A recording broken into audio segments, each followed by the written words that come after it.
में काम किया करता था।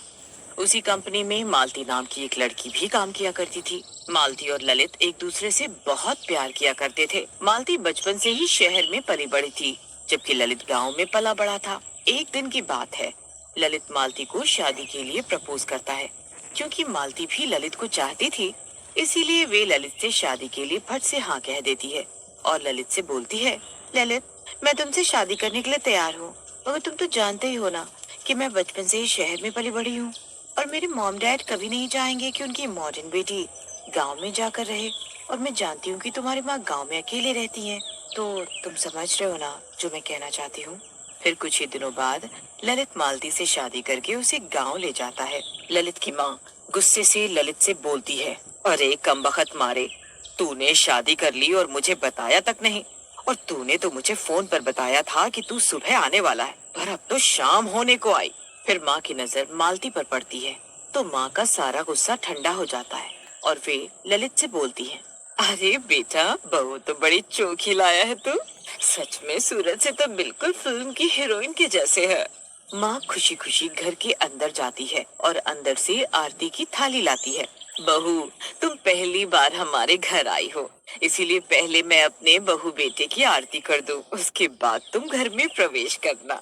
माँ जैसे ही ललित और मालती की आरती करने लगती है तो मालती माँ से बोलती है, ओहो मम्मी जी, मुझे ये सब पसंद नहीं है और प्लीज आप ये दीपक मुझसे दूर ही रखो। बहू, तुम बहुत थक गई होगी ना, ऐसा करो तुम दोनों हाथ मुंह धोकर अपने कमरे में आराम करो, जब तक मैं तुम लोगों के लिए कुछ खाने को लाती हूँ। ललित हाथ मुंह धोकर माँ के पास जाता है और माँ से बोलता है, माँ, मालती अपने कमरे में सो रही है, जब तक वो सो रही है तब तक मैं जाकर अपने दोस्तों से मिलाता हूँ। ऐसे बोलकर ललित अपने दोस्तों से मिलने चला जाता है। माँ खुशी खुशी अपनी बहू मालती के लिए बढ़िया बढ़िया पकवान बनाकर ले जाती है और मालती को उठाते हुए बोलती है, बहू, ओ बहू, कुछ खा लो, उसके बाद सो लेना।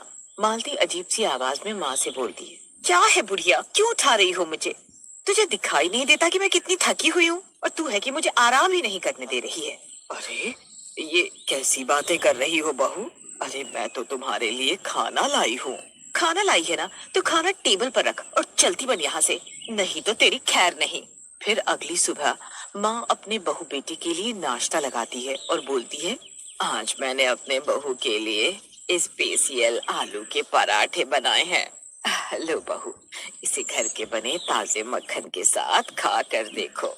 मालती गुस्से से बोलती है, मम्मी जी, आपको क्या लगता है कि मैं आपके बनाए आलू के पराठे खाऊंगी, और वो भी बटर के साथ? अरे जरा मेरा फिगर तो देखो, अगर मैंने ये देसी घी वाले पराठे बटर के साथ खा लिए तो मेरा सारा फिगर ही खराब हो जाएगा। हाँ। ललित हंसते हुए मालती से बोलता है, अरे मेरी फिगर वाली बीवी, अरे कुछ दिन ये पराठे खा लेने से तुम्हारा फिगर खराब नहीं होने वाला, बल्कि माँ के हाथ के पराठे खाकर तो तुम्हारे अंदर तंदुरुस्ती आ जाएगी। हाँ। ऐसे बोलकर ललित और वहां से चला जाता है। माँ मालती से बोलती है, बहू, तुम्हें पराठे पसंद नहीं तो कोई बात नहीं है, मैं तुम्हारे ही पसंद का कुछ बना देती हूँ। मुझे अंडे सैंडविच चाहिए। अरे तौबा तौबा, ये क्या बोल रही हो बहू? अरे हमारे घर में अंडा खाना तो दूर, कोई अंडे का नाम तक नहीं लेता है। हम लोग अंडा मांस ये सब नहीं खाते हैं। माँ की ये बात सुनकर मालती को बहुत गुस्सा आता है और गुस्से से मालती की आंख एकदम लाल हो जाती है, जैसे उनमें खून उतर आया हो। तभी मालती अजीब सी भारी आवाज से माँ से बोलती है, ए बुढ़िया, तुझे एक बार में बात समझ में नहीं आता क्या? जब मैंने कहा मुझे एग सैंडविच खाना है तो खाना है। अरे अरे अरे बहू, ये तुम्हें क्या हो गया है? तुम्हारी आंखें इतनी लाल क्यों हो गई? और ये तुम्हारी आवाज को क्या हो गया है? माँ की बातें सुनकर मालती जोर जोर से हंसने लगती है और हंसते हंसते वे अचानक से एक डरावनी चुड़ैल का रूप ले लेती है। हे भगवान, ये मैं क्या देख रही हूँ? अरे ये मेरी बहू एक चुड़ैल है। हाय रे, ये सब क्या हो गया? मैं तो समझी थी मेरा बेटा शहर से मेरे लिए बहू लाया है, मगर वो तो शहर में मेरे लिए शहर की चुड़ैल ले आया। हाय रे मेरी किस्मत, अब मैं क्या करूँ? अब मैं क्या करूँ? चुड़ैल हंसते हुए बोलती है,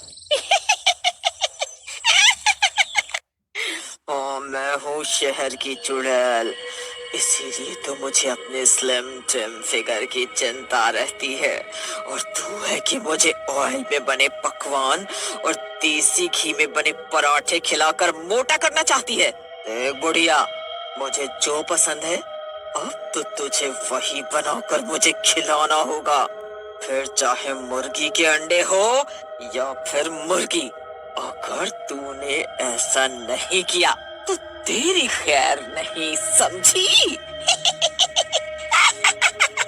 आने दे ललित को, मैं सब बताती हूँ, फिर देखना वो तेरा क्या हाल करेगा। ए बुढ़िया, अगर तूने ऐसा कुछ भी किया तो मैं तेरा सीधे ऊपर का टिकट कटा दूंगी, समझी? इसीलिए तेरी भलाई इसी में है कि तू अपना मुंह बंद रख, नहीं तो मैं तुझे कच्चा चबा डालूंगी। फिर बेचारी माँ वे सब काम करती है जो उसे चुड़ैल करने को कहती थी। जब शाम को ललित घर आता तो चुड़ैल ललित को देखते ही फिर से मालती के रूप में आ जाती। ललित माँ का उतरा हुआ चेहरा देखकर माँ से बोलता है, क्या बात है माँ, तेरी तबीयत तो ठीक है ना? और तेरा चेहरा क्यों उतरा हुआ है? मालती ने कुछ कहा है क्या तुझसे? माँ, मालती शहर की रहने वाली जरूर है, पर वो कभी भी किसी से गुस्से से या बदतमीजी से बात नहीं करती है। पर न जाने गांव में आते ही उसे क्या हो गया है जो उसने आपसे अजीब तरीके से बात की और आपके बनाए नाश्ते के बारे में भी आपसे बदतमीजी से बोला। क्या बात है माँ, तू क्या सोचने लग गई? कुछ नहीं बेटा, तू जाकर कमरे में आराम कर। माँ मन ही मन सोचती है, इस शहरी चुड़ैल के बारे में मेरे बेटे ललित को कुछ भी नहीं पता है। कहीं ऐसा ना हो कि ये शहरी चुड़ैल मेरे बेटे को मार डाले। अब तो मुझे ही इस शहरी फिगर वाली चुड़ैल का कुछ करना होगा। उसकी सच्चाई अपने बेटे के सामने लानी ही होगी। हाँ, नहीं तो ये चुड़ैल मेरे साथ साथ मेरे बेटे को भी मार डालेगी। अगले दिन माँ अपने बेटे और बहू से बोलती है, बेटा तुम दोनों कुछ ही दिन में यहाँ से चले जाओगे, इसीलिए मैंने आज गांव की औरतों को अपनी बहू की मुंह दिखाई के लिए बुलाया है और मंदिर के पंडित जी को भी बुलाया है ताकि वे नए जोड़े को आशीर्वाद दे। इसीलिए बेटा तुम दोनों जल्दी से तैयार होकर आंगन में आ जाओ, सभी लोग बस आने ही वाले होंगे। फिर मालती और ललित तैयार होकर आंगन में रखी कुर्सी पर बैठ जाते हैं। गांव में काफी सारी औरतें आती हैं और मालती को देखकर ललित की माँ से बोलती है, अरे ललित की माँ कुछ भी कहो, तेरी शहरी बहू तो बड़ी चोखी है। तभी वहाँ पंडित जी भी आ जाते हैं। अरे लो, पंडित जी भी आ गए। अरे पंडित जी, मेरी शहरी बहू को किसी की नजर ना लगे, इसीलिए इस पर गंगा जल छिड़क कर और माँ काली का टीका लगाकर नजर तो उतार देना। पंडित जी को देखते ही मालती के होश उड़ जाते हैं। मालती मन ही मन बोलती है, अरे इस पंडित ने अगर मेरे ऊपर गंगा जल डाल दिया तो मेरा क्या होगा? अब मैं क्या करूं? जैसे ही पंडित जी नए जोड़े को आशीर्वाद देने लगते हैं तो पंडित जी को मालती के भीतर एक बुरी शक्ति का आभास होता है। फिर पंडित जी तुरंत गंगा जल निकालकर मालती के ऊपर छिड़कते हैं। मालती के ऊपर गंगा जल की छींटे पड़ते ही वो एक चुड़ैल का रूप ले लेती है। मालती को चुड़ैल के रूप में देखकर सभी के होश उड़ जाते हैं। तभी चुड़ैल गुस्से से बोलती है, बुढ़िया, ये सब तेरी चाल है ना? अब तो तू गई काम से। ऐसे बोलकर चुड़ैल ललित की माँ का गला पकड़ लेती है। बहुत चालाक समझती है ना अपने आप को? अरे तू ठहरी गांव की सास और मैं हूँ शहर की चुड़ैल।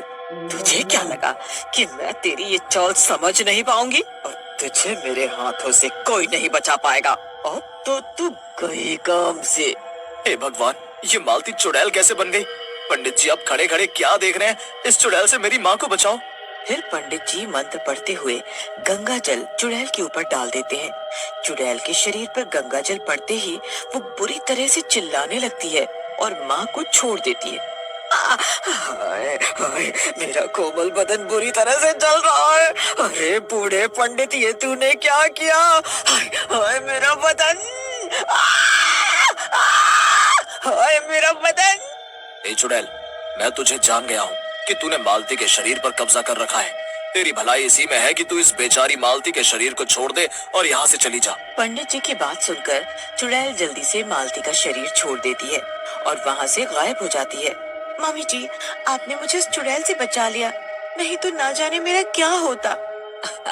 अरे बहू, तेरा